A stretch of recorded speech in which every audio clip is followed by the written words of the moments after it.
The election result that IBB published in his book that Abiola won the election was given to him and to the court by Humphrey Wosu, who was the NEC chairman then, who, oversee the election of Abiola. And despite we were in the military regime then, the man was able to withstand all powers that be, okay? And he conducted one of the most finest elections. You are aware of the controversial thing that happened in the Senate yesterday, wherein Naya Baribe stood up to raise a motion to honor Humphrey Wosu, and the senators stepped it down. They said it's controversial. What is controversial about that? And I have been watching the Senate plenary right from time. Motions like that, they used to adopt it and talk about it, but this one, they just shun Naya Baribe, and he walked out of the Senate, okay? Now, Mr. Vito Umeh from Anambra, a senator as well of the Labour Party, was, also furious, and he was agitating yesterday on the Senate floor. And after the thing, there was a news that they did this against Humphrey Wosu and the Southeast senators. Why? Because Humphrey Wosu is just an Igbo man. And the target is, how can they name this man after the INEC building? Because they want someone that they are going to name after the INEC building in Abuja. So the building should be named after Humphrey Wosu for his legacies, but they refused, okay? So this video has nothing like tribal sentiment, but it's just about talking about the reality of things that is going on. So this senator representing, that is Anambra, not Vito Umeh, he went to Channels Television yesterday to discuss everything that happened. So it is for your own interest and for the record, for you to understand what really happened yesterday. Take a listen. Thank you so much indeed. You were also of the opinion, and you joined voices with the mover of the motion, Senator Naya Baribe, that Professor Humphrey Wosu should be immortalized. Is there any cogent or solid reason why you think that should happen? Yes, of course. Truth must be told. And anybody who has been around right from the time of that election will only be uncharitable and unfair to him to say that he truncated the June 12 presidential election. If for anything, he should be remembered as the man who, being a civilian in the military dictatorship, defied pressures from the military government, the military leaders, to stop declaring the result of that election. He was harassed, harangued, and invited, summoned before the Defense and Security Council, and he stood his ground that that election, there was nothing wrong with it, and he should be allowed to go and conclude the process and announce the result of the election, because at the time they stopped him from declaring the result. It was only Taraba State result that was being awaited. And when the result came in, it was obvious that one man won the election, Moshood Kashimalo Abiola, MK Abiola. And he told them, they asked him, what do you want to do? He asked them to give him time to consult with the national commissioners, 2 minutes. They allowed him to call his commissioners. They went out by the side and held a decision to go and tell the military government leaders that the election had been concluded. They should allow him to go and announce the result of the election. That was his stand. And when he left the meeting, of course, he was under all manners of harassment, and he chose to challenge the annulment of the election at the court. It was the Director of Legal Services of National Electoral Commission that went to court. From there, he proceeded to Kaduna Court of Appeal Division to challenge the annulment, despite serving a military government. So you think Humphrey Wosu was a hero of June 12? He's the actual hero of June 12. As much as MK Abiola was, or there are other heroes both of them. Let me tell you, because he stood by Abiola till the end. Have you read? He never wavered. Have you read his book, Laying the Foundation for Nigeria's Democracy, my account of the June 12, 1993 presidential election and its annulment? He gave me several copies of those books. I read those books, and he told me what he encountered, how he went in the day, during the night to meet IBB before and after the election, how he feared he was going to be killed, yes, how he feared for his life. All of these are packaged in his own account in this book. Of course, there's no saying the fact that the man put his life on the line. If you knew the people he confronted, you will know that he was a great hero of that episode. General Abacha, Babangida, and other members of the military Supreme Council, he defied them. And for the fact that he went to challenge it in court and tendered the results of the election in court. So that was the first time the result of the election came out in the open. And he did it to ensure that the result of the election have been brought out. In his own reason, he said once a result is tendered in court, it has become a public document. And at that time, nobody was saying again whether Abiola won or not. And when the matter went to Court of Appeal in Kaduna Division, the chairman of the panel, Honorable Justice Okai Chike of blessed memory, was determined to order that they should go and announce the result. And he summoned all the parties to put in their papers. They brought in their papers, and he adjourned to 25th of June to deliver his ruling. On the 23rd of June, the government of the day dissolved National Electoral Commission and sacked Humphrey Wosu. How can somebody in his good senses say that he was planning to truncate that election? And in all the affidavits, he claimed that Abiola won the election. In his book, he tabulated the result. Abiola won the election. Anybody who cared to listen to him, he said the man won the election. Why was it that your colleagues were not convinced about the bravery and the gallantry of Humphrey Wosu in the conduct of the 1993 election? That was the disappointment I saw this morning, and I felt very sad about it. Because a man laid his life, took that risk against people like Abacha. And instead of hailing him, because in doing so, he also told them that Abiola won the election, that he also won in Kanu against Bashir Tofa. So what would you expect him to do when he was dealing with people carrying guns? And he stuck to his guns and said, no, this election is concluded, and Abiola won. I think they were being unfair to him. There are other issues raised against Humphrey Wosu. What were the issues? And there are those who believe that maybe he had some agreement with the military junta at the time, which helped in truncating the process. But if you look at, those are the beliefs that some people had, that Humphrey Wosu also participated in helping how the election or that process was truncated. But in Humphrey Wosu, he defended, he was trying to explain a lot of things that people did not know from his own lens. But there are those who believe, who have their own account. And in history, there are different accounts of an event.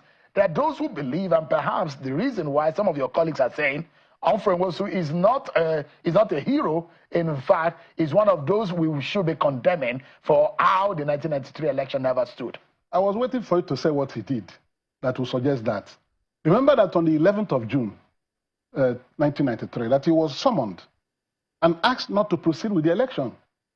He told her that the enabling law ousted any court from stopping an election that has been scheduled.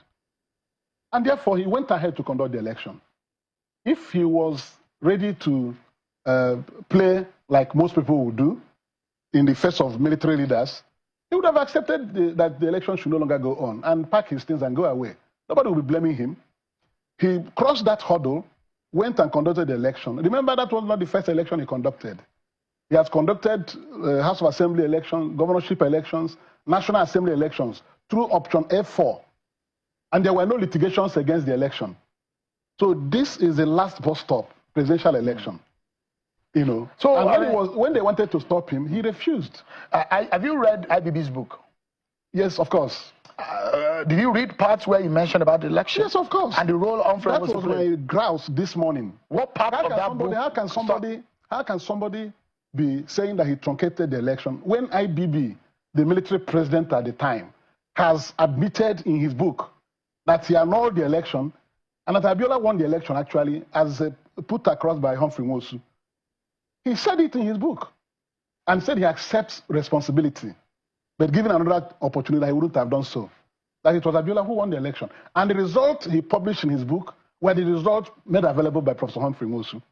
So I think it's a question of people not being fair to a man who has done so well, and instead of giving him accolades, you want to be uncharitable to him, even unto death.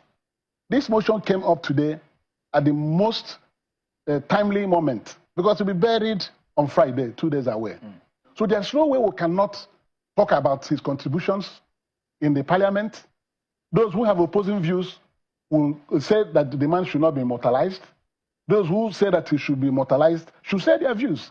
Shutting down the motion the way it was done this morning is very, very undemocratic.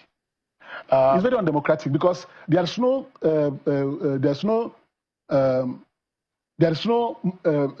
reason why you should not say that the prayers must be in the affirmative. There's no way to know.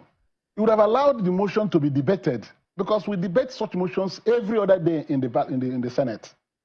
No matter how you feel about a motion, you allow it to be read. Whether it is this one is not even controversial.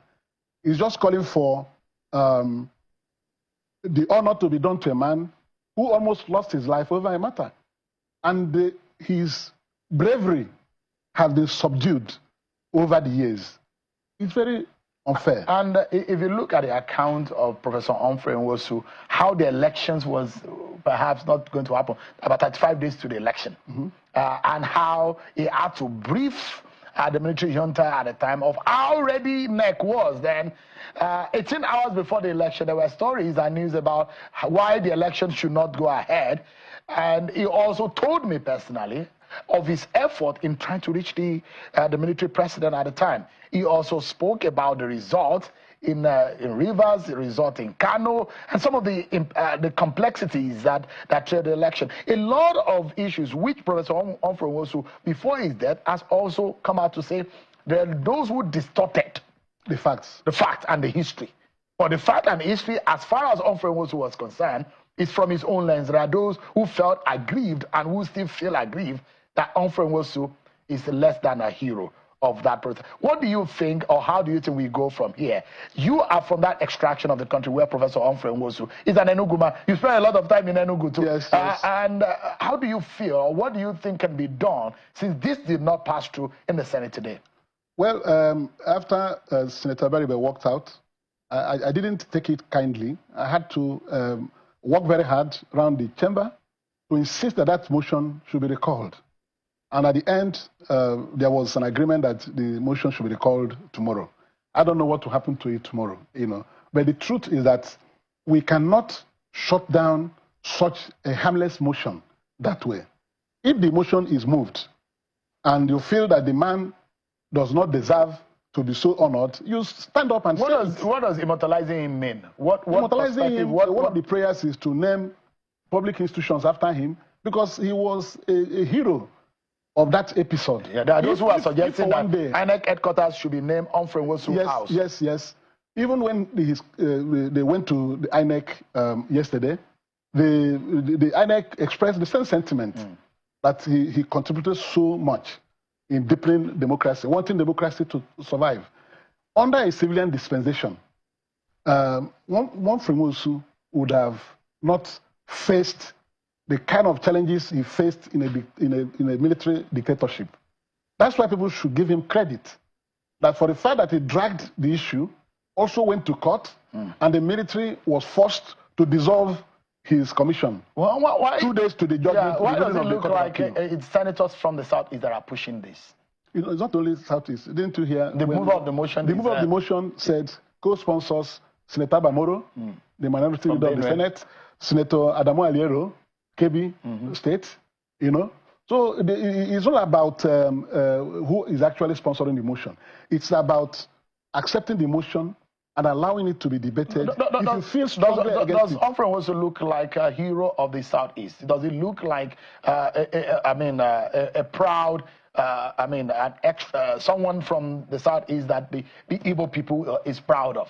Is that how he stands? We are very proud of him for the way he managed that election. Remember, we have been seeing elections after 1993. That 1993 election was so flawless that it produced very widely accepted results across Nigeria. If not for his integrity and the strong set of... Remember, he's a professor of political science. Yeah. If he had not acted in that manner, the June 12th and the after effect of June 12th wouldn't have been possible. Even if he had yielded to the military intimidation, not to continue with the struggle, everybody would have forgotten about June 12th. But because he stood his ground that there was nothing wrong with the election he conducted, that Moshood Abiola won the election. He gave impetus to the pro-democracy groups that went to the streets, fighting for the restoration of that election. Was the system that was employed. Yeah, he ingeniously contrived it. Now, so modified. There are those who were saying we should bring back option A4. As a politician, do you think that will work? Well, for the fact that that one produced the freest and fairest election ever conducted in Nigeria, there's no reason why we cannot experiment with that again. But you know, things have become so sophisticated now that maybe at that time we had the good environment to try option A4. Now that politicians have become more desperate, and there's vote buying, queuing on the line today may be very unfashionable. Okay, it is important that people should vote, and they are voting protected. You don't need to know where somebody casts his vote. Yeah, yes. I mean, it's actually very emotional as a journalist, for someone you have related with keenly. Professor Wosu, I remember welcoming to his home in Enugu State warmly. We had almost an hour and a half conversation before we started the interview, and we had almost 2 hours conversation. I almost missed my flight after the interview. He was a jolly good fellow. Called me afterwards. He gave me copies of his book, which I shared to other colleagues because he felt there is an alteration of Nigeria's history as far as the June 12th was concerned. I had shared with colleagues who are political editors at the time. That is what I don't want to happen. The man's place in history should be given to him. There's no reason, if it's because he's from the southeast, that this thing is being done. He's not a tribalistic person. The way he conducted his affairs as NEC chairman was above board. He wasn't given to manipulation by anybody. Even the military could not manipulate him. Such a stoic character should be immortalized so that people will know that there was a man who defied the military in discharging his duties. Let me quickly take you up on emotion or